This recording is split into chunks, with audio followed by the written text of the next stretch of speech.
Hello, everyone, and thank you so much for taking some time to tune into one of my absolute favorite things to speak on and present in, whether it be virtual or traveling the country doing keynotes, is turning your defining moments into your superpowers. Now, I can get very passionate about this particular subject, but I want to preface all this by saying my job here is not to entertain. So, in this, I'm going to use personal stories to demonstrate points and demonstrate how we can take adversities, take challenges, and turn them into what now is known as our superpowers. But really, what I want for you is to see yourself in some of my example stories and to consider in your own life, where has that shown up? And what does this inspire you to do and act and think differently moving forward here? Because I believe life does not happen to us, life happens for us. And we're going to repeatedly make that point throughout.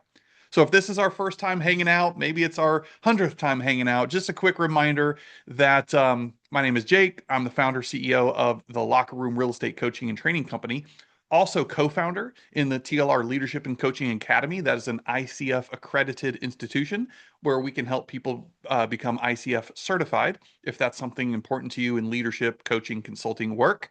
Also, founder of the Coach's Brokerage. I've authored 3 books you can see there on the screen, starting with my very first one ever as a passion project called Cannonball, the 12 Success Principles Children Can Teach Us About Life and Business. Also went on to author the 19 Things They Don't Teach You in Real Estate School, as well as Attract, Recruit, and Lead. Um, got some recognition there as far as the real estate coaching space. And as this will play into my hand here a little bit later on, I have a strong background in baseball, hence the locker room and kind of that metaphor or play on words. But you can see a few of my professional and college baseball accomplishments there, some high school accomplishments there, because baseball is a significant part of my life and who I am and how it's helped shape me become who I am today. All right. So with that being said, that's a little bit about me. Now, if you want, and I'll offer this to you a little bit later on as well in the event that you miss the scan here, but if you want, you can get your phone out, pause the video, and scan that QR code because today is not just getting you thinking. I'm all about thinking and learning and then applying that information. So there is a workbook. It's free to you. Take it, do what you want with it. But I would really love to challenge you to go ahead and get that and that way you can do the exercises and answer the questions after consuming this content. All right, so there's your chance, and I'll give you another one a little bit later on if you missed that. So let's frame this whole conversation. So I was at a real estate conference, gosh, by now, probably half a dozen or so years ago. And on stage, the speaker said something like this, that you are no more than 5 years away from being wherever you want to be in this life, in this business, in this world. All right. And that really struck me. I know it was at a time when I was searching for a deeper purpose. I was at a time that, frankly, I was kind of feeling a little bit vulnerable. And maybe this speaks to you right now in your own life, the same way it spoke to me when I first heard it. But the question becomes, do you really believe that? Do you really believe that you're no more than 5 years away from being wherever you want to be? And I'd like to share this vulnerable moment with you that there was a 5 year period of time, most recently, between 2015 and 2020. And that's a period of my time that I grew in so many ways, both personally and professionally. Now, at the end of the story here, this is how I went from earning $50,000 a year to earning $50,000 a month. And that's not some flex, that's not some braggadocious thing. What I'm getting ready to share with you today is exactly what helped unlock that pivotal change that both shaped who I am, how I go about operating as a spouse, a parent, a business owner, and all the important things in life in just 5 short years. But it wasn't without struggles, it wasn't without challenges, it wasn't without um, problems cleverly disguised as gifts and blessings in the moment that maybe at the time I didn't quite realize why it was happening and I was tempted to fall into victimhood. But later I realized, wow, this is what it did for me. This is why that happened. Here's how it's helped shape who I am today. And that's going to be a lot of what we're talking about today. So, wherever you are right now, compared to wherever it is you desire to be. Keep this in mind that you're no more than 5 years away from being wherever you want to be. Now, a lot of us often overestimate what we can do in 1 year. We all want it right now, right? And yet we grossly underestimate what we can do in 5 years. 5 years, think about that. At the time of recording right now, it's 2026. In 5 years, it's going to be 2031. Say that out loud with me right now. In 5 years, it's going to be 2031. So for a lot of us, that can seem like an eternity away. With AI and space and all these crazy things happening, what in the world is the life in the world going to look like in 5 years? However, if I said 5 years ago, just 5 years ago, it was 2021. For some of you, that also might feel like an eternity. But the concept of time, a lot of us can say, wow, where did the time go? It seems just like yesterday. I was wearing a mask on my face. It was in the thick of COVID and all these things going on in the world. And for some, it can feel just like we blinked our eyes. And oh my gosh, it's been 5 years since 2021 and all that was going on. Yeah. So it's this perception or misperception of time that, listen, 5 years from now, 2031, the time's going to pass anyways. So why not make every day count? Why not make every decision count that your future self will be thanking you for? And in this moment, back to 2015 to 2020 for me. In 2015, full transparency, I was married, still married, by the way, and had two very young daughters at the time.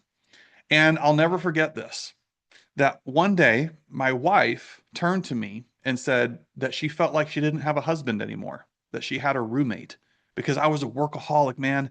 I was staying up all night, banging on this keyboard on my laptop, and I would just occasionally look, oh hey, oh hey, oh hey. And I was just going, and I lost sight of what matters most in the relationships that I cherish the most. And oh, by the way, at the same time, we had $35,000 in credit card debt, $30,000 of back tax debt. Hello. Um, we were definitely spending more every month than we were making. We had liquidated my 401k and my wife's teacher's pension fund as well because we needed cash to move from Illinois down to North Carolina chasing an opportunity. And as you know, you're not supposed to touch that money until your retirement years. So not only did we withdraw a significant amount of money from our retirement accounts, but we also had to later pay penalties on that money.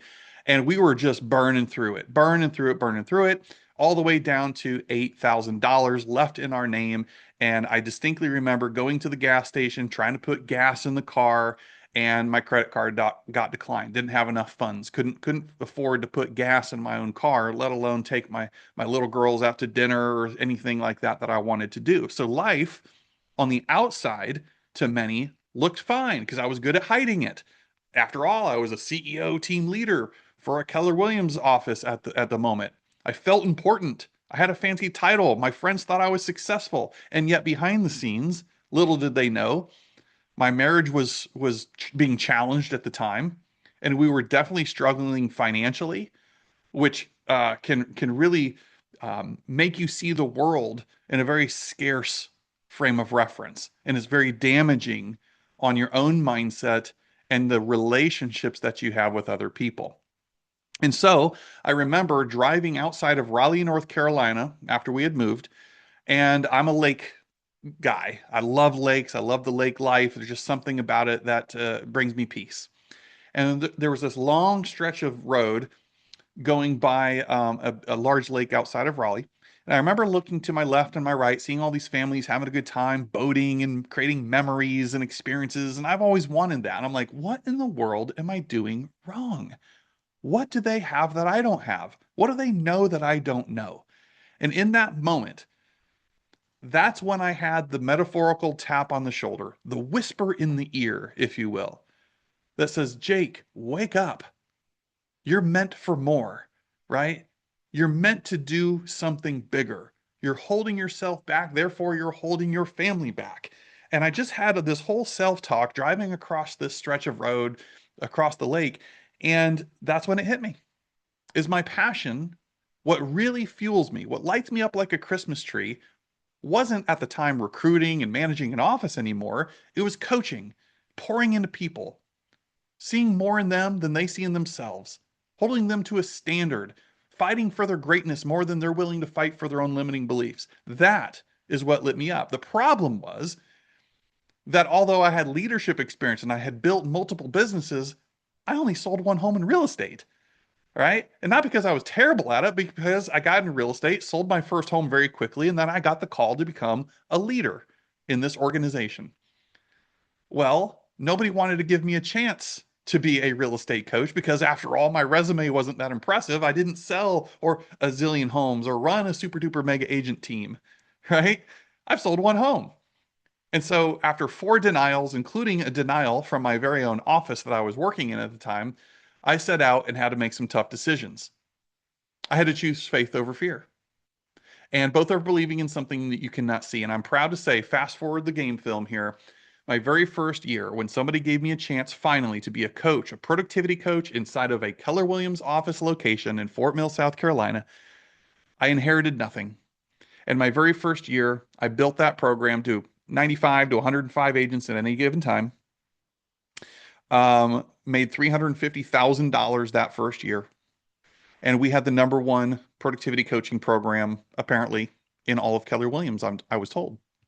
And so from that point on, we began to scale the locker room, and the rest is history, where now we had supported 250 offices in my first 2 years of building the locker room and helping other people do the same. And since then, we've served over 40,000 agents, 400 plus brokerages, created 50 plus six-figure coaches along the way, and on and on and on. And again, all of that happened in a 5-year span of time. So again, you are no more than 5 years away from being wherever you want to be. And that is going to be the frame of reference by which we approach today's conversation. So are you ready? Let's dive in. Let me ask you this. Have you ever found yourself trying to live up to the expectations of others? You know what I'm talking about, right? Have you ever tried to fake it till you make it? Some people gave that advice. Heck, I've given that advice in the past, and I think it's the worst advice now in hindsight. Be you, be real, be authentic. Don't try and fake it till you make it. Don't have to live up to the noise and expectation of others. Example being maybe your parents or your grandparents were doctors or something like that, and you grew up your whole life saying, well, gosh, they did it. I'm supposed to do that too. They went to the University of Illinois. I guess I'm supposed to go to the University of Illinois. You know what I'm saying? It's like we just get on this course of living a life by default rather than living a life by our design, our choosing, not the choosing or expectations of others. How about this one? Have you ever been told that your success, however you define that, lives outside your comfort zone? See, these are pre-programming things. If I ask you, hey, fill in the blank, money doesn't grow on, and you say trees, money is the root of all, and you say evil. See, we pick up on these things, and our conditioning and the reinforcement of that over time creates what we call a belief, shapes our belief system. And very often we hear these things, we pick up on these things in moments of vulnerability or youth, when our mind isn't mature enough to actually question that, to interrogate that and say, well, is that really true? Does that have to be true for me? And so today I'm going to give you that 4-step framework that unleashed my power within in that 5-year transformation. And maybe it'll just unlock something within you too. But we've got to question, we've got to interrogate reality. And that's step 1. I want you right now, especially with the help of the workbook, to examine your reality, examine your belief systems, starting with, how do you define success? As a coach, this is where I start a lot of times with many people. And I spend a ton of time on this with adults, entrepreneurs, business owners, and it saddens me. You know why it saddens me? Because when I ask the question, simple question, hey, what does success mean to you? How do you define success? A lot of people can't answer that. At least not very succinctly. I get a word salad. I get all these hypothetical. How do you define success? What does success mean to you? And so a lot of us go from job to job, career to career, idea to idea. If you're an entrepreneur, chasing something called success that other people have wrapped up and labeled for us. And rarely do we even ask and gain clarity of what does that mean to me? When you refer to somebody as, oh, that person's so successful, you want to know my fear when you say that? My fear is what you're actually saying is that person has status. That person makes a lot of money. I think oftentimes when we refer to somebody as successful, that's actually what we're saying. Well, guess what?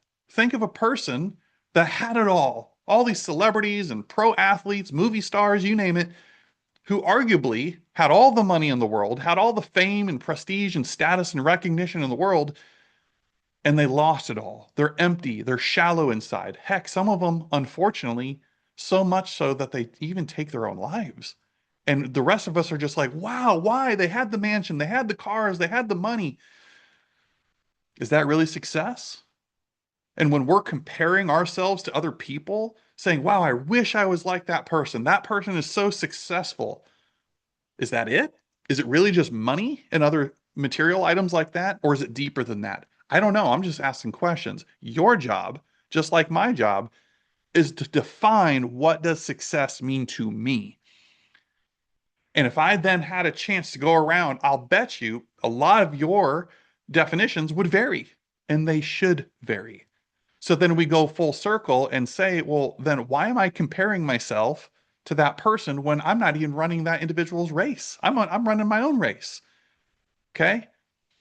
Then and only then, once you can define your definition of success, and I want you to do this, spend time on this. Let's circle the wagon on things like I just challenged you. Does that definition, your definition, really have to live outside of your comfort zone? Or could there be a better way? So right now, before I can get into my defining moments and the superpowers and all that, I've got to know where is my state of mind? What are my pre-existing beliefs that maybe I haven't ever interrogated that I have to start at first? And I know one of the best ways to do that is a model I'm going to share with you here in a minute. And a lot of you are probably familiar with this model. But how many of you have seen this? Maybe if you're scrolling social media, you've seen this before, where here's where the magic happens, and here's little old you over here in your comfort zone, and you're not allowed to get that stuff unless you get uncomfortable. After all, you should get comfortable being uncomfortable. Now, listen, sometimes I like to pick fights, and sometimes I can play games of semantics, but I believe a leader's job is to help people think differently. Not tell them what to think, but challenge them to think differently, to get what they want when they want it for the reasons that they want it. So if I today have helped you at least think differently, cool, I've done my job. Doesn't mean I have to be right. I don't have an ego in this. I don't have to be right, but at least I got you thinking. How many of you have seen this? Another one, another popular one. If you're scrolling on social media, you've seen this. Well, this one right here, my favorite. First of all, where's the research? Is this like a Harvard Business Review? Who made this? You don't even see on the bottom where normally it's like citing the person or the study, the journal that this came from. No, because it's on the internet, therefore it must be true. Somebody took the time to create this graphic and it went viral, and now all of a sudden everybody believes it. The two percenters. 2% of the population is basically saying here is if there's some sort of finite, level of success. Success is only available to the 2%ers out there who embrace the unknown. They love change. They live a life of abundance. They act in spite of fear. They explore new things. They're going on and on and on. While the rest of us, the 98%ers over here, we're just settling. We're just living like everybody else because we're in this little thing called a comfort zone. We live a dull life. We play it safe. We procrastinate, on and on and on. I just fundamentally disagree with this. I don't know and again, I don't have to be right, but where does this come from?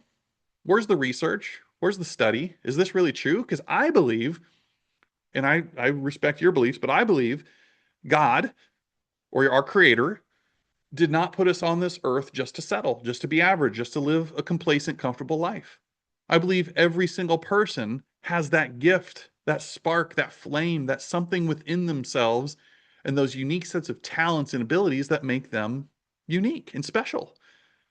And it's a matter of how we apply those things, as we'll get into here in just a moment, to tap into that genius zone, not being brainwashed that success must live outside my comfort zone. What if there was a better way? What if that wasn't true? What if I just picked that up because my mentor, my parent, or somebody that I really admired once upon a time said it to me and I just adopted it as truth? I never questioned it ever again. Hmm. Well, that's where this model comes into play. PTFAR, PTFAR. Many of you know this, but just in case you don't, it suggests that our programming, aka our belief system, leads to our thoughts. And our thoughts shape the way or lead to the way that we feel, our feelings.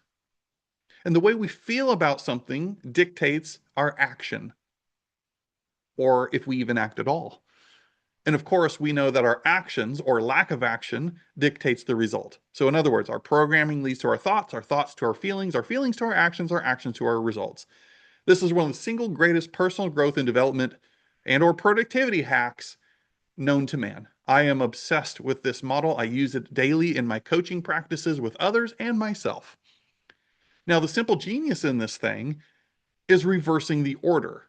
Okay. And a lot of people, ourselves included, when we have a need, a desire, a gap, a lack, we generally start by talking about the R, the result. I need more listings. I don't have enough buyers, and so on and so forth. We're basically listening for where on the spectrum is the individual speaking to. And oftentimes, 9 out of 10, it's the R. So the beauty in this is I just simply reverse engineer the order. If I'm feeling a lack of a result, what's the next question if I reverse engineer the order? Well, if you're saying you don't have enough buyers, okay, well, let me ask you a question, agent. Tell me about your lead generation as it relates to buyers. How consistent? What are you doing to lead generate? In other words, what are your actions, activities, strategies? What are you doing to procure more buyers? I'm really not, or even if I am, I'm doing it very inconsistently. Okay, no judgment. I'm still in question mode. Then I go to the F. So what I hear you saying, agent, is you desire to have more buyers. You currently don't have enough, according to you. And right now, you admit that you're not really lead generating consistently at best. Fair? Yes, fair. Well, let me ask you another question, agent. When I say the word lead generation, how does that make you feel? See what I'm doing? I'm just reverse engineering the order. And they'll probably say something like, well, I feel slimy. I feel salesy. I feel like I'm bothering my friends and family. I feel. Gotcha. Okay, interesting. Staying in question mode. Let me ask you another question then. When I, again, say the word prospecting or lead generation and you close your eyes, what do you think about? Notice what I did? I'm anchoring my questions with the T, the think, the thought. Well, Jake, I think about sitting in a cubicle all day, just cold calling people or door knocking on people's doors and them slamming the door in my face and really making them mad. Oh, huh, gotcha. Here's the final question. Well, I wonder where that misaligned belief came from. When you think about that, is there a moment in your life, something that happened or a frequency that helped shape the way you think about lead generation in this example? Where did that belief system even come from in the first place? And they'll pause. They'll say something like this. Wow, I've never been asked that before. Geez, I got to think. It was a moment probably I can think of 20 years ago when I was at my mom and dad's house. I'm in high school and I was having a bad day. My girlfriend broke up with me and I was feeling a certain way and the phone rang and I made the mistake of answering the phone at my mom and dad's house on the same day my girlfriend broke up with me. And guess what? The person on the other end, it was a telemarketer. Yep, it was a telemarketer. And I told them no 15 different times and they wouldn't take no for an answer. So I finally hung up on them. And guess what? They even had the nerve to call back. And I guess ever since then, I've just always associated, lead generation, outbound outreach to people as bothersome, as like I'm an annoying telemarketer, I guess. Yahtzee, there it is. I am not just digging, or I'm not just picking the weeds. I'm digging into the whole root system and yanking that out. Because the good news is, once I get to the programming, the belief system, the real issue that's deep within, now I can create a new cycle. I can create a new pattern. I can observe my thoughts, observe and challenge my belief systems, and create a new pattern of the way I think. And the new way of thinking leads to new feelings towards that thing. And when I have new feelings towards that thing, I will act differently. And when I act differently, oh my gosh, I'm going to get a different result. There it is. So, this whole thing around success lives outside your comfort zone, or replace any predetermined, conditioned way of thinking that you know and can identify that you want to change, and run it through this system right here. Run it through Pitfar. And this takes time. It's challenging. Some of you don't want to go there. Some of you may break down in tears. That's okay. You're getting closer. You're getting warmer. Okay. The more and more you do that. And by the way, last thing on this. Do you know how oftentimes how our programming, aka our belief system, is often shaped? It's generally shaped by two things, and this is important for you to know. Number one, intensity. The intensity of an experience, the intensity of a memory, the intensity of some moment in time that ever since then it triggered the way you think, feel, and act about it. Okay? Intensity. Or it can be shaped through frequency, repetition, in other words. Money doesn't grow on trees. Money doesn't grow on trees. Money is the root of all evil. Money's the root, right? We just are fed this stuff with consistency, so the frequency, and or the intensity of a moment or an experience. Those things are generally how our belief system, aka our programming, is shaped. And it is possible, just like the computer or phone or whatever device you're listening to this on right now, that we can download a virus. Unless we have proper antivirus software installed on our operating systems, there is occasionally a virus, and that virus is going to affect the hard drive, the software, the applications that I use to run my computer. Your mind is no different. You and I have downloaded viruses along the way. Well, this is your new antivirus, malware, software, whatever you want to name it, program that you need to install to ward off and defend the viruses that are trying to get into your internal operating system, otherwise known as your beliefs. Okay? Get to the programming, and I'm happy to help with that.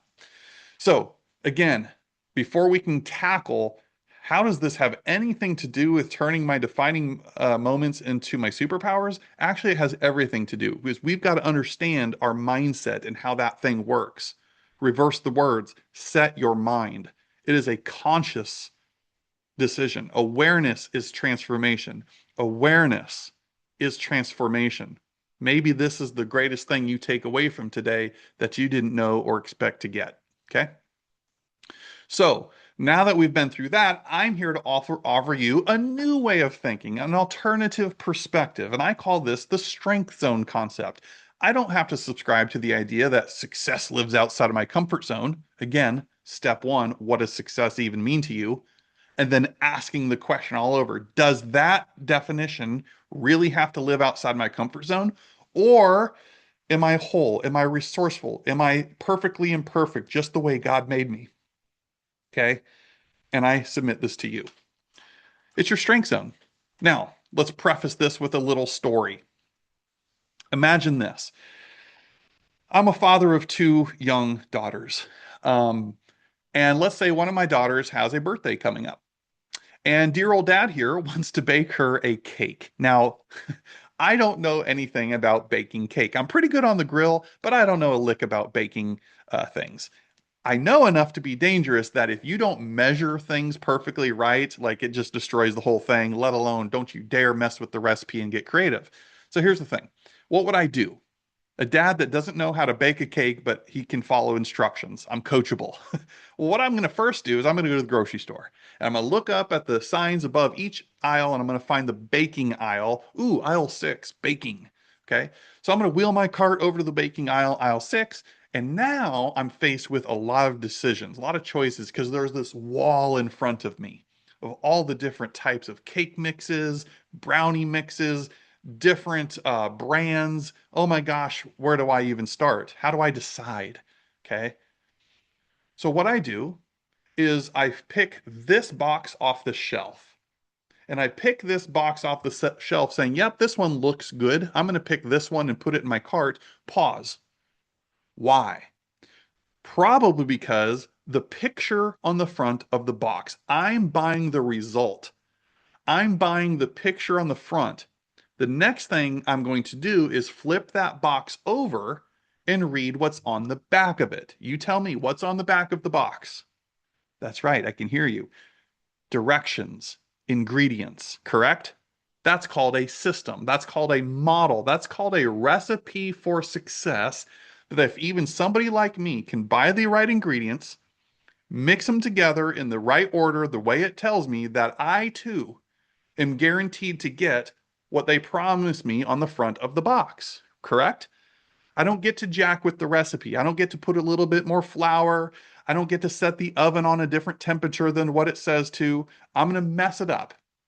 Just follow the order of operations and the ingredients, and I'll get what's on the front. Are you with me? Yes. Ladies and gentlemen, I believe the strength zone is your recipe for success. Starting with the inner ring here in the bullseye, these are your ingredients. Are you with me?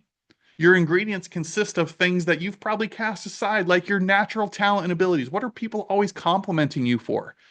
What are they always coming to you asking advice around? Pay attention to that stuff. Success leaves clues. It's that combined with your natural behavioral style, all those life experiences, the things that you're passionate about. Oh my goodness, the transferable skills from other careers and jobs that you've had that you can bring with you into this world called real estate or coaching and leadership. It's your track record. It's all these ingredients blended together that make you you.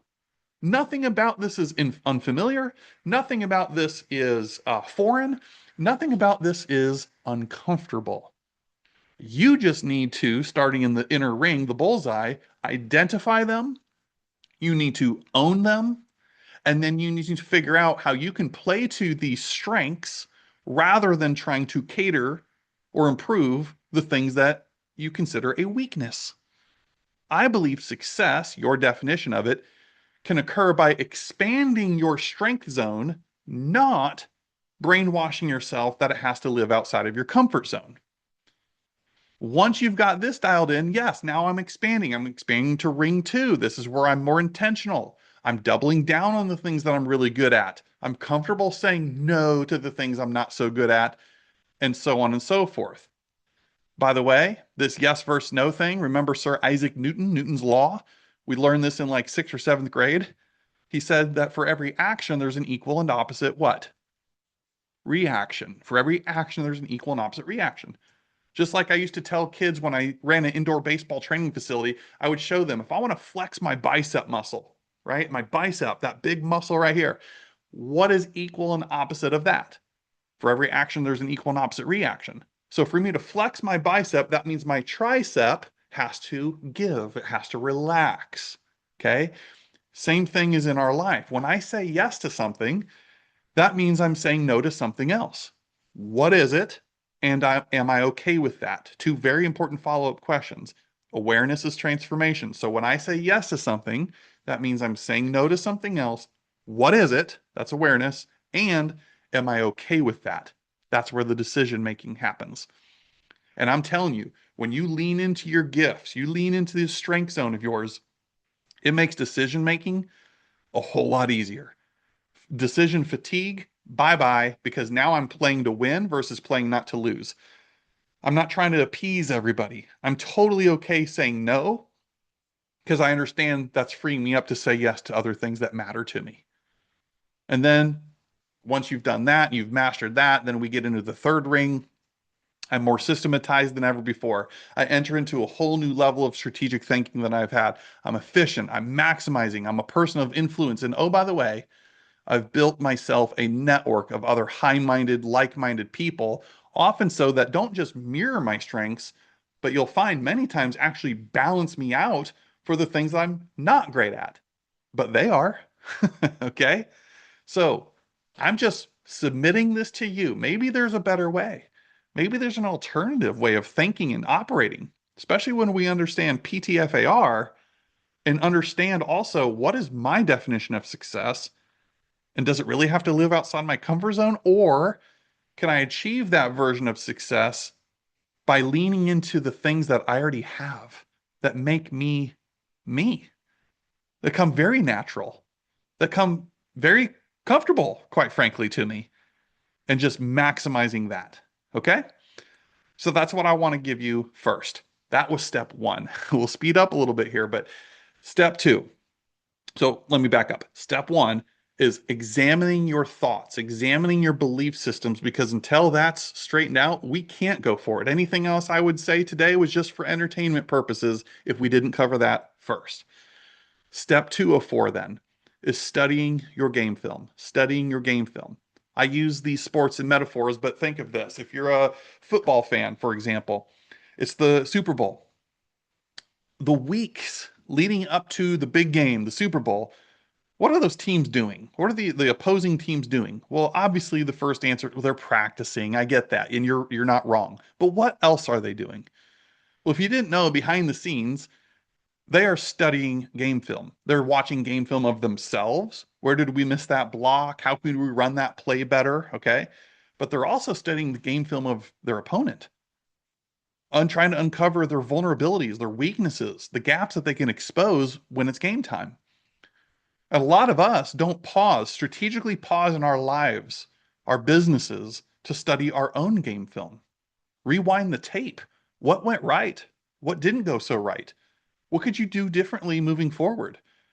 When's the last time you've asked questions about that and apply that to every phone call, every open house, every coaching appointment, every recruiting appointment? You get it? Study the game film. Just pause, ask the questions. So here today, I want you to study the game film of your life, or at least your adult life. Okay. But you might have to go back to childhood and uncover some of those things to really find the deep meaning of the programming and the gift that was inside of moments that were otherwise challenging or full of adversity. So, with your permission, I'm going to share four quick examples. Again, not for entertainment purposes, but maybe something I say, something I share, you can see yourself inside of. Forget sports, forget baseball for a moment. Just lean into the lessons learned and how that might show up in your life within your story. Okay. So four short ones, starting with number one, and all these are baseball themed. That's why I was showing some of the baseball credentials earlier on in my bio, the intro, just for fun. Okay. So this specific example, moment number one, was my sophomore year of high school. Okay. Some of you are like, what? So, dude, give it up. No, no, no. Actually, for me, this was a very formidable year that shaped a lot of who I am and the way I go about doing things to this very day. And you'll see why. So the story goes this way. It was my sophomore year of high school. It was a playoff baseball game. We were playing Sherrard. I'm from the sticks of Illinois. I had 200 kids in my entire high school, 50 in my graduating class. Very, very small town USA. But anyways, it was a typical game where the Midwest storm came through, second inning, and it was full of just thunder and lightning, raining cats and dogs, so much so that the umpires threw their hands up in the air and said, that's it, game's postponed, and we had to reschedule for the next day or whatever to finish the game. Well, what happened next is the defining moment because the coach was not happy, my coach, and he was yelling at us players to get the equipment as quickly as we could picked up and run inside of the high school gymnasium for a team meeting. And I don't know, we were probably messing around, admittedly. And he just continued to get madder and madder because we weren't picking it up fast enough and weren't listening. Who knows? Okay. So by the time we got into the gym, he's just ranting and raving and yelling at us players and everything. And at one moment, he put his finger in my face in front of all my teammates and he said the following words verbatim exactly. He said, none of you will ever see the inside of a college or professional stadium unless you buy a ticket. That's what he said. None of you will ever see the inside of a college or professional stadium unless you buy a ticket. Now, what you don't know is I was already at a young age, I was pretty good. And I was from, like I said, a very, very small town in the middle of the cornfields where nobody really did anything athletically. Didn't go on to play in college or professional because small town and it's kind of hard to get seen, to be honest with you. So I was very vocal, though. I was very transparent about my goals at a very young age. So he said that knowing that that had been a goal and something I was vocal about. Okay. And that's where I was faced with a defining moment, a decision, adversity, if you will. Now I understand life has bigger worries than what a high school baseball coach. But for me, in that moment, that was my life. That was my world. That was crushing. And it was kind of this wishbone. I could go right and say, you know what, coach, you're probably right. What was I thinking? I should just not even go there because after all, nobody's really done it. What and how would I get seen? And excuse, reason. Or I could do what I did and I could go left. I could say, you know what? No. He may turn out to be right, but I'm not going to let a guy who failed or gave up on his dreams, I'm not going to give him permission to try and talk me out of mine. I'm going to do everything in my power to prove him wrong, which means proving me right. Okay. And I'm a stubborn individual. Sometimes that helps, sometimes it doesn't help. And it wasn't exactly popular. Sometimes doing what you feel is best isn't always popular, but you can't tell. I'm sitting down. I'm 6'6". I'm a big dude. I was pretty good at basketball and other sports as well. I stopped playing everything. And I don't recommend this, but that was my choice. And my parents and the whole community were pretty let down that I stopped playing basketball. I stopped playing every other sport and I went all in on baseball. And I didn't look back. And ever since then, as the story goes, I can say, you know what? Thanks, coach. There was a gift inside that day because ever since I put the chip on my shoulder and set out, I can now comfortably say I saw some pretty cool stadiums during my college and professional playing days. And I never forgot that. But you know, it wasn't until I was driving after I moved my family to North Carolina. I was driving and I was stopped at a stoplight. I was listening to an audiobook called The Storyteller's Secret. I can remember it clear as day. And something hit me. And I was reflecting on this story I'm telling you right now. I said, you know, the real gift that day was not nana nana boo boo. I did it anyways, coach. Ha ha. And that's what I thought it was for a long time. But I realized in that moment, the real gift he gave me is he lit this flame inside of me that I can't apologize for. I can't turn off. I won't. That is actually why I do what I do to this day through coaching and pouring into other people. He lit this flame where I'm going to fight and support as many people's big goals, big dreams as I possibly can. I'm going to see and believe in them, even in the times that they don't see and believe in themselves. Tied directly to that day as a sophomore in high school. And that has ignited who I am, why I do what I do to this day. So the moment, the story I just gave you, the lesson, the superpower to this day that I believe that gave me is resiliency.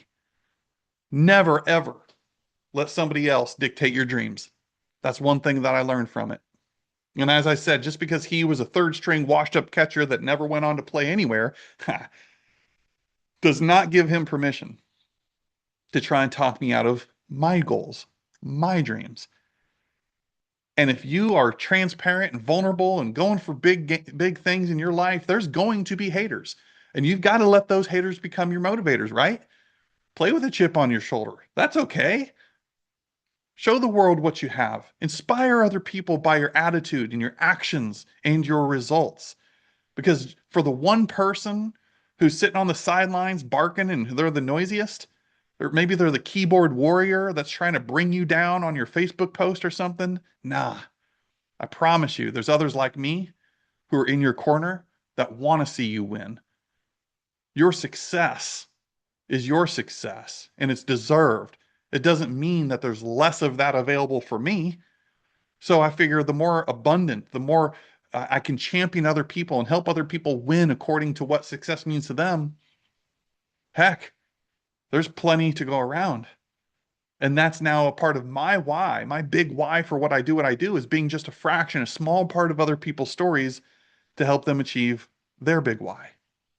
Kind of cool, right? And finally, in the face of adversity, what are you going to choose?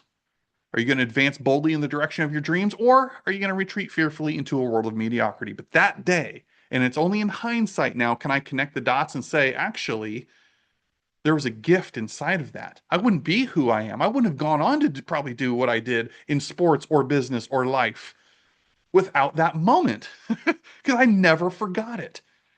And I carried it with me, and I still do, frankly, ever since. What about you? What's a story in your world, in your life, where you demonstrated resiliency? Can you think back to a time that maybe in the moment you didn't quite understand it, kind of felt sorry for yourself, but only later, only time has now revealed to you that actually, because of that, I'm better. I'm more resilient. So I want to give you that to think about.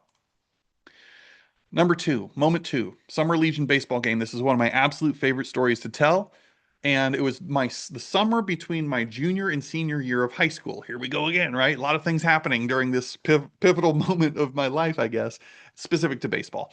And here's what happened. So it was a summer game, like I said, American Legion baseball, and we were playing in Farmington, Illinois, another very, very small town in the middle of nowhere. And I was set to pitch that game. So by now, my name was out. I was doing some stuff, and I had some scouts and people attending my games. And as I'm warming up in the bullpen before this game, I saw two scouts. They were with colleges. I knew one was Dewey Calmer. He was the head coach for Bradley University in Peoria, Illinois. And then next to him was a junior college coach, and they had their radar guns and typical stuff. But right as I'm getting finished warmed up in the bullpen to start the game, I see another gentleman come out of his car. And you kind of know what scouts look like. They got the hat, the khaki pants. They just dress and look different. But I'd never seen him before. So I go about my business, no worries, and ended up throwing a complete game, one hitter that particular game. I went 3 for 4 with 2 home runs. Had a great game. Had one of my best games probably of that summer. And after the game is when the story gets interesting. So after the game, this guy that I hadn't ever seen before comes up to me and he introduces himself as Doug. And Doug was a scout for the Major League Scouting Bureau. Now, there's only like 5 of these guys out there because these Major League Scouting Bureau scouts have regions. He was the Midwest region scout. And if you don't know anything about it, that's okay. But basically, the Scouting Bureau scouts scout players on behalf of all of the major league teams, not just the one team, but all of the major league teams. And when they find somebody they like, they notify all the teams so they can send their scouts out to come watch you themselves. Make sense? So that's what happened. My senior year, I never had less than a dozen pro scouts, not college, but pro scouts in the stands watching me. And I ended up getting drafted in the 18th round as a hitter my senior year of high school by the Oakland A's. But check this out. The story gets better. It wasn't until later that I found out Doug flew into Chicago that day to go see a kid play. He rented a rental car, to drive from Chicago down to St. Louis to see a kid down there play the next day. And as you can imagine, he's going through the back roads of Illinois to get from Chicago to St. Louis, and he sees the lights on at a baseball field. He's been driving for a while. He could use a stretch. So he just casually pulls the car over, figures I'll just catch an inning or two and then hit the road and on I go. Well, guess what? That was my game. He had no intention of seeing me, at least so he thought. He was just going to pull over, take a break, stretch his legs, catch a game for a couple innings. And that was my game. The game that I had one of the best games of my entire summer. Now, had I, the one time I got out or the one hit I gave up pitching, thrown my helmet, kicked the dirt, he would have written me off his list and kept going down the road. But I had one of the best games. So what's the lesson? The lesson is you never know who's watching, and you better show up and play all in. In life, especially if you're a parent, you don't know who's watching. Your kids are watching, I promise you that, even when you don't think they are. The way you show up on social media, people are watching you. The way you show up in front of clients, you never know who's watching. And so, because of that, you better put your game face on, show up, and play all in. Guys, I had the right game in front of the right person. It put me on the map, changed the entire trajectory. And oh, by the way, proved my coach wrong because of that. Luck? Coincidence? I don't know. But like I said, I don't want to give somebody a reason to write me off, and neither should you. In my scouting report, my senior year, it says all these complimentary things, but the thing I'm most proud of in my written scouting report, you can actually look it up online. It said, loves to play the game. So strong hands, quick wrists, all these things. But it also said Jake Dixon loves to play the game. Seeing that from a scout, that from the stands, from the sidelines, they could see my love, my passion, my enthusiasm for playing the game the right way and respecting it. That if I hit and I know I'm going to get out, I'm sprinting to first base anyways. If I throw a pitch and somebody gets a base hit off me, cool, I tip my cap to them. You got me, I'm going to get you next time though. You carry yourself in a professional way. Act like you've done it before. I can't stand watching professional sports anymore because everybody's about them, showboating. Look at me, pounding their chest and doing all this stupid hand gestures. Dude, act like you've done it before. Okay? So, lessons, takeaways, hustle, grit, determination. These are choices. Are you choosing to show up every day? Are you playing all in? Or are you kind of going through the motions right now? What example are you setting for others? Who might be watching you right now? Is that the attitude, the effort that you want to role model? I don't know. These are questions that maybe my story, my quick example might prompt you to think about right now. Think of a time when you had your right game in front of the right person and it created an opportunity for you. Was there a career choice of yours that you were performing so well on the job and you didn't know boss was paying attention, but they call you into their office and they give you a promotion? Who's watching? And how are you choosing to play the game because it is a choice? All right. Third one. My arm injury, that my second time injuring my arm that led to me finally retiring. And that's a picture of me in the minor league uh, locker room at spring training for the Anaheim Angels. But anyways, here's the quick story. It was actually easy to remember. July 4th, 2006 was my final game I ever pitched in. Prior to that, my junior year in college, I had Tommy John surgery on my pitching elbow. I have a big scar on my arm, but I fixed it, came back stronger, healthier than ever before. But 2 years afterwards, aka my very first year in professional baseball, um, during this game on July 4th out in Idaho Falls, Idaho, I was pitching. I felt my ligament in my elbow get hurt again. I could feel it. I knew that feeling already because I had had it previously. And so, to make a long story short, I knew what had happened, but we went on, finished the game, whatever. But I'd always observed that once we got back to the hotel, we always had this big Greyhound bus that would take us to and from the hotel in the minor leagues. That I always observed coach was always the last one off the bus. So all the players would get up first and get off the bus, and he was always the last one. So I hung back. As all my teammates are getting up and passing me and walking off the bus, I was the last one to get off. And that's where I stopped at the very front. And I turned and looked at Coach. I said, Coach, can I talk to you for a second? And he looked up at me, and my eyes were starting to swell up, tears, right? Ugly man cry. And he just said, it's your arm, isn't it? He knew. He knew. It's your arm, isn't it? And I just broke down. I couldn't even speak. And so he said, listen, collect yourself. We'll talk tomorrow and just take care of yourself. So I went out and I curled up in the fetal position up against the wall of our hotel, and I just stayed there for hours. I remember calling my parents, letting them know, and just in a moment, it was like everything I'd worked so hard for and wanted so badly was gone.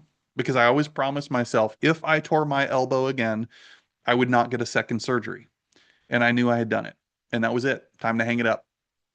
So that was a really tough patch in my life, and something that I had so much of my identity wrapped up in the sport, in the performance, that I felt lost. I was like, I don't know what I want to do. I don't know what I should do from here, because everything I knew was baseball. That's what I thought I was going to do. And so through that experience, what did I learn? Well, I think the superpower that I gained from that is now understanding really what it means to have faith over fear. Really understanding that adversity can make us stronger. But this whole faith over fear thing is like, wow, which one do I choose? In a moment like that, I was scared because I didn't know what was next. But I realized later that actually there's a choice, and it's a significant choice. Both, by the way, faith and fear are believing in something that you cannot see. So which is it? And isn't that kind of the point of faith? You can't see it. There are no guarantees, but I'm going to choose to believe. I'm going to choose to have faith and not make short-term decisions rooted in fear. And by the way, let's talk about fear for a second. I want to maybe change your programming on that word. Some of us walk around pretending as if we're not fearful. We don't have fear. Other people walk around letting fear conquer their lives, make all the decisions for them. They never go for it because they hold themselves back. Because after all, if I try and fail, quote unquote fail, what are people going to think? What are people going to say? Oh my gosh! And so they end up settling for a life of mediocrity. And I want to talk about this word fear, because fear is a good thing. Fear is a good thing. You heard me. Yes, yes, it is. Fear is a protection mechanism. Let me explain. So I want you to imagine it's me and you and several of our friends and family members huddled up in a cave. It's circa 2,000 years ago. And we're in this cave, and we got our campfire in this cave. We're huddled up, telling stories, drawing pictures on cave walls. That's where we're at. And all of a sudden, out of nowhere, outside the cave entrance, we hear something. And that something sounds big. It's rustling around in the bushes, maybe lets out a roar or something. And everybody's like, shh, shh, shh, shh. Did you just hear that? What is that? And in that fleeting moment, we're thinking, what the heck is that? And is it going to try to eat us, or are we going to eat it for dinner? It is fight or flight mechanism. But behind all of that, it was fear, wasn't it? It was a fear of, what is that thing? We can't see, we just hear it. And is it going to try and kill us or not? That fear, however, should be acknowledged and seen for what it is. It was a protection mechanism. Fear is a good thing. That's okay. It's nothing to be afraid of. It's nothing to be ashamed of. It's nothing to pretend doesn't exist. It's okay. It's just an emotional state of being. And in that moment, fear was actually just trying to look out for me. It was a protection signal. So here's the translation. Right now, identify where fear is in your life. Are you afraid to pick up the phone and call that person? Are you afraid to ask for the sale, ask for the business? Where are you afraid? And maybe, just maybe, there's a way that you can have a conversation with fear, almost as if you're personifying it. And here's what that conversation can sound like. Just pretend it picking up the phone, and this phone looks like it weighs 10,000 pounds. After all, I'm getting sweaty palms just at the thought of calling this person. Ah, pause. Have a conversation with it. Hey, fear. Listen, it's Jake, and I just want to have a conversation with you for a second. Now, I know you're here to protect and serve me. You're the police officer of my life, and that fear is nothing to be ashamed of or embarrassed by. In fact, I know you're just looking out for me and trying to protect me. But here's the thing. I'm just going to call 5 people today. I'm going to call 5 friends, 5 business owners, 5 relatives, and just ask them, is there anything I can do for them today? Is there anybody that I can connect them with if they have a home improvement project that maybe they're looking for a good vendor for?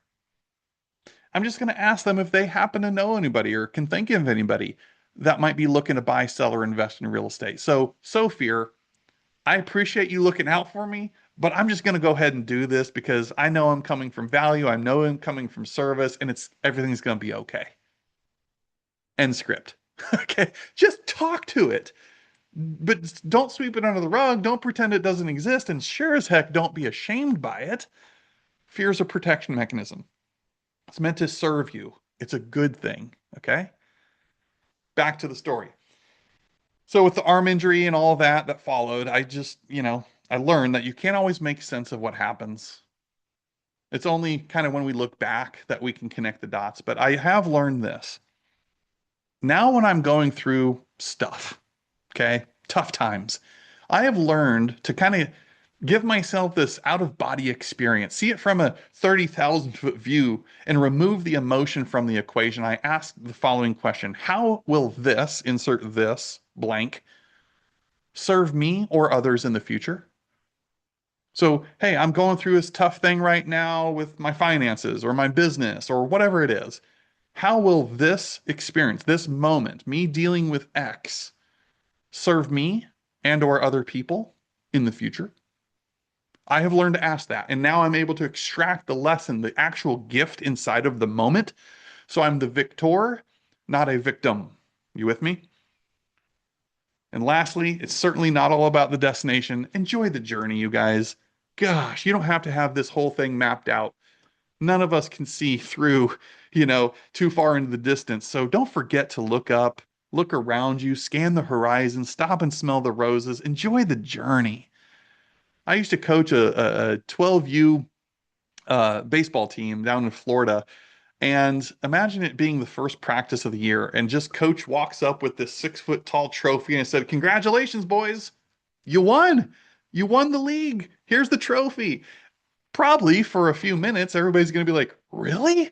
And they're going to jump up and down and celebrate and high five and hug. But for a moment, that's fun and that's cute. But I guarantee you, after that honeymoon phase wears off, they're going to be like, "Well, wait a minute, coach. We haven't even had a practice yet. We haven't even played a game yet. And we won? Like, that's just it?" Yeah, that's it. Felt good for a minute. Got the adrenaline rush because you got to hoist the trophy. But there's going to be a moment where they realize it's the blood, it's the sweat, it's the tears, it's the grind, it's the practices, showing up early, staying late, it's the defeats in the games. In other words, it's the journey that makes the winning sweeter, not just showing up and expect to win and everything's perfect all the time. And that's same for me and you too. Whatever your ultimate definition of success is, and you envision this beautiful life for you and your family and those around you, go get what's yours. That's the trophy, man. But it's not going to come without a lot of challenges and course corrections. And I just don't want you to forget that it's part of the process. And even in the struggles, even in the valleys, those dark moments, there still is joy to be found if you can appreciate the journey and the blood, sweat, tears, and emotion and all of that that goes into you achieving and becoming who you're supposed to become along the way. All right. Okay, last and final one. I'll be quick. Moment number 4, the training and preparation. I could go a lot of directions with this, but basically, I'm in college. I'll never forget. I was in for a rude awakening. I had never lifted weights and worked out that intense until I got to college. And so, for the years I was in college, every off season, we had to wake up at 4:30 in the morning and go lift weights and run and do all that stuff. And if we were a minute late, coach would send us back to the dorms, and that was not a good thing because it's a team. We show up on time, we work out together, and we leave together. And if literally he was like a boot camp drill sergeant instructor, if you are a minute late, that's it. And the whole team is going to suffer the consequences of that. But it's things like that. It's things like running 5x5s, where after each morning that we lifted weights, we had to go out to the tennis courts and run 25 5x5s. Down, back down on a tennis court was one. And we had to run 25 of those. We also had every year had to run the 6 minute mile. Every year we did Hell Week, the very first day and or week we got back from Christmas break. I mean, on and on and on. The point is, I didn't love the working out. I didn't love the running. I didn't love all that. And the people that did, good for them. It just was never my thing. Okay. Just being honest. And oh, by the way, if that's not enough, every year, prior to leaving for Christmas break, we had to do the UNF Flex Off. What's that now? The Flex Off. That's right. Where they rented out this stage area, basically, and hundreds, I mean, hundreds of sorority women were in the crowd, and us players were broken up into weight classes, lathered up in baby oil. I know, terrible. And we were on stage in front of bright lights and had to perform these flexes during the flex off. It was the most embarrassing thing for somebody like me. Okay. It was just awful. I mean, there was guys who were so nervous, getting physically ill and vomiting because of just how nervous they were to go out there on stage. It was horrible. But all of that, all the training, all the preparation, here's the lesson. I would do anything to hold that ball in my hand and stand on that pitcher's mound or take one more at bat. I love the game so much and competing so much that I don't care what I've got to do at the end of the day to earn that playing time, to earn that spot on the roster, to get on that field. And so what that taught me, the superpower is I'm a very committed person. If I say I'm going to do something, I'm going to do it. You're going to give my all from it. I don't wishy-washy anything. Okay. If I'm in, I'm all in. And that's the only way I know how to do stuff. And that's a lot of what that upbringing and those moments during a young adulthood taught me. Marry the process. Sometimes we just got to divorce the result altogether and not get so wrapped up into that. I'm going to love and marry and commit to the process. What about you?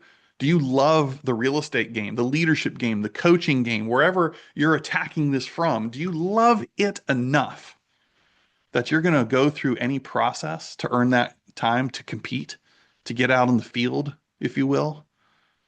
And I learned, listen, not everything's enjoyable. Not everything's fun. Success, however defined by you and me, can be boring. Yeah, it's very repetitious. It requires hard freaking work. There's no shortcuts. You can keep looking for them, or you can just accept the fact that yes, there's sometimes it's just a grind. It's a process, and it requires me to show up every day and do the boring stuff, doing the repetitious stuff that most people can't stomach. And most people will eventually quit because they just are undisciplined. They need variety or whatever the case may be if it got a little too hard. One of the greatest things I learned through all of this is that the fundamentals don't change. The fundamentals don't change, but the game speeds up. When I used to instruct kids, 12-year-olds, giving lessons and camps and clinics for baseball, I would explain this to them. Say, listen, the same way I'm teaching you to grip a baseball or hold a bat, do all the proper fundamentals to play this sport the right way, that don't change. Literally, turn on the television, watch a major league game, and I promise you, the same way I'm teaching you to grip a ball and hold a bat and do all these things is exactly the same way they're doing it. So what's the lesson? The lesson is the fundamentals don't change. I need to master the mundane. It's repetition after repetition doing it the right way. What does change, however, is the game speeds up. So instead of throwing 55 miles an hour in Little League, now in the major leagues, they're throwing 95 miles an hour. The game speeds up, but the game did not change. In real estate, for example, same is true. Exactly what it takes for you to close 12 homes per year is exactly what's going to take to close 112 homes per year. The game doesn't change. Master the fundamentals. The game just speeds up. That's all. Okay? So marry the process, divorce the results, and finally, have people around you, have a team around you that when things get hard, and they will get hard, that they're going to pick you up and dust you off, and you would do the same for them because it does matter. It does matter. Who you are in business with matters. Who you do life with matters. Okay? And don't take that for granted. So, where are you showing up right now? Where are you playing all in? Where is your commitment? Are you committed to complacency? Are you committed to procrastination? or you're committed to doing what it takes every single day to get a little bit closer and a little bit closer to what it is you ultimately want. We are all committed to something. We just sometimes don't want to admit if our current commitment is to things that don't serve us. Laziness, right? Excuses. It's still a commitment. It's just not committed to a direction that improves your life and the lives of those around you. So, where do we go with all this? Thanks for number one, sticking with me this long and hearing some of my stories. Hopefully, you could take something away from them and see yourself inside of them, or it just sent you on this entire different path where you're now also able to identify defining moments in your life. That's step two. Define those moments, identify them, write them down. Okay.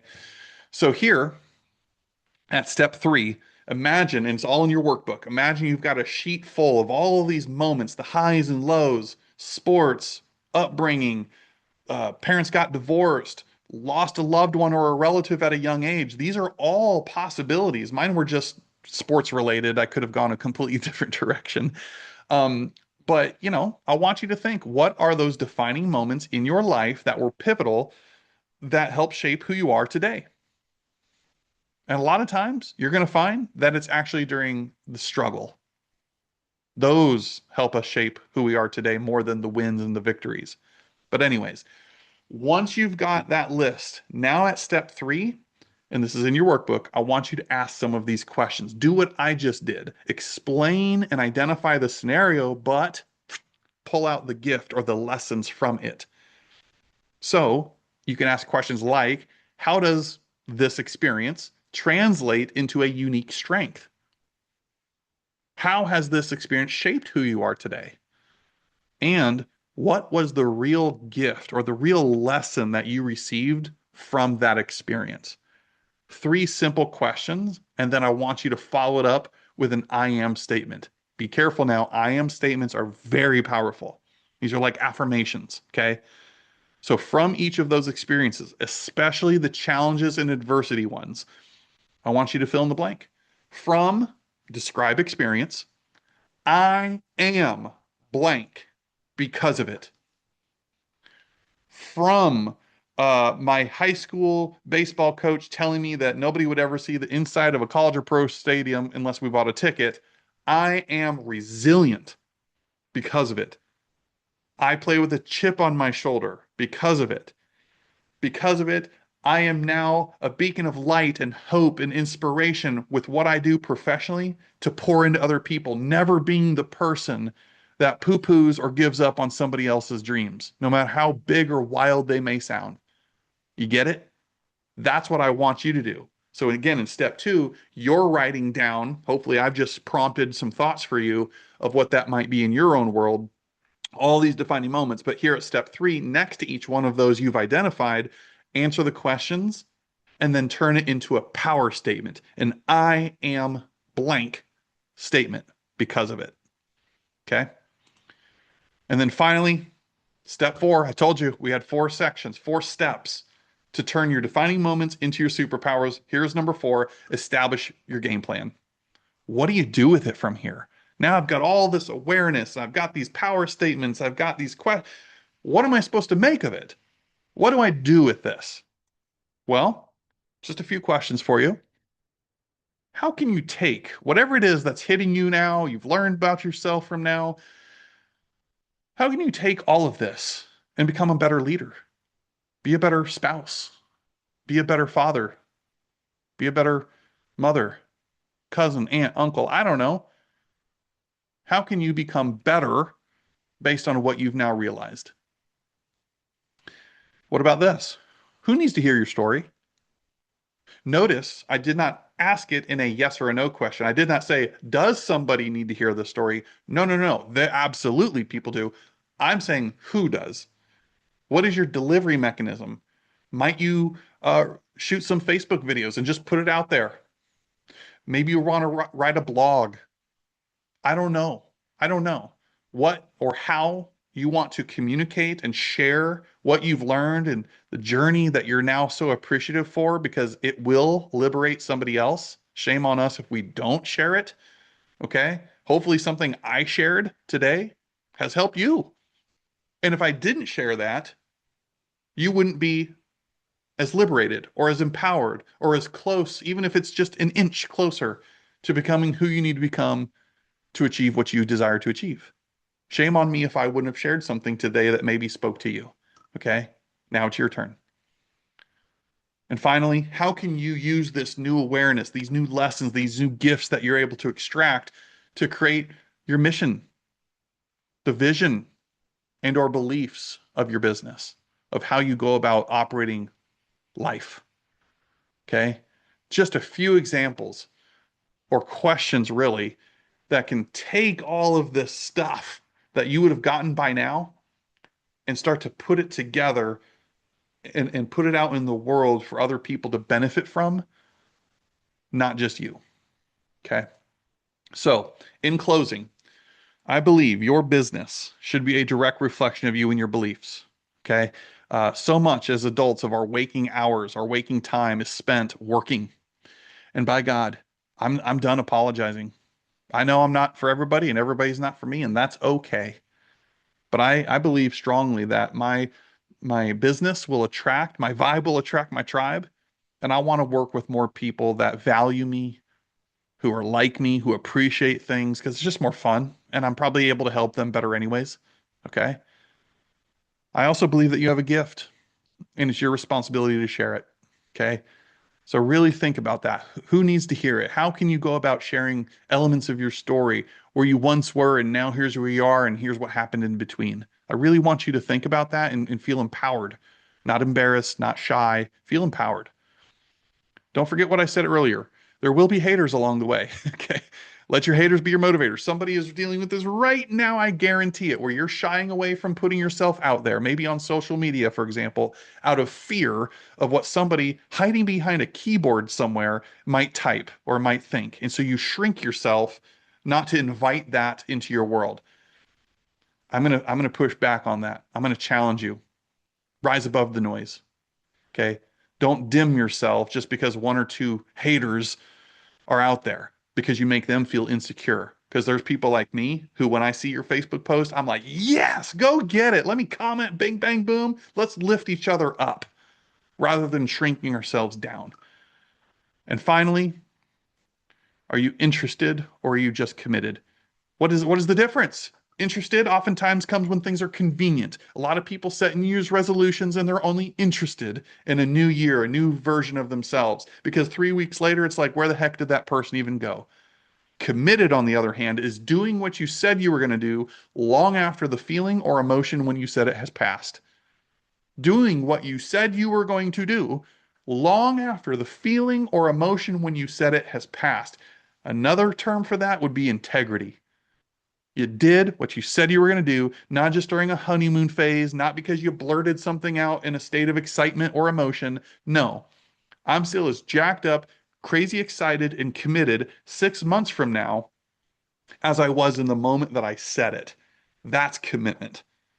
Anything less than that, you weren't committed. You were just interested. And if it came easy or more convenient, yay. If not, it's okay. It's not what I'm talking about. And that brings me to the last one. Just make a decision. Right now, there's something in your life, in your business that needs you to make a decision. What is it? Decide. And I don't know about you, but I know that any word with side in it, CIDE, literally means to kill off. Insecticide, pesticide. Any word with side in it means to kill off. So when I make a decision, in other words, I decide, in today's context, that means I'm killing off doubt, complacency, mediocrity, procrastination. I'm going to kill those things off because, dang it, once and for all, I'm digging in. I'm committed and I can make a decision. Okay. God gave me free will. Now, I'm not going to make every decision, every right decision, but I can make every decision right. Okay. So decide. And if you make the wrong choice, you can fix it. You can apologize, whatever. But some of this wishy-washy, trying to appease everybody thing, trying to win a popularity contest, gets you nowhere fast. So, what is it you want? How do you intend on getting there? Who can help you? Make a decision and go get what's yours. I thank you so much for allowing me to pour into you in this way. As we say at Locker Room Real Estate's a contact sport. Time to get your jersey dirty. And lastly, here's that free workbook. If you missed it the first time around, you can scan that QR code. Once more, I am here for you. I am cheering you on. I'm championing you. If you ever need somebody to lend you a little bit of belief, call me, text me, DM me, and I'll let you borrow some of my belief in you if you're lacking some on any particular day. I'm always here to help. I'm always here to serve. Don't be a stranger and let me know, because this is kind of what fills my bucket. What spoke to you from this material? Because again, that's why I do what I do. I love hearing those breakthrough moments, the wins, the little ahas, or sometimes the duh moments that just smack you across the face. Please reach out and let me know what you got from this. In the meantime, thank you so much, and we'll talk to you soon.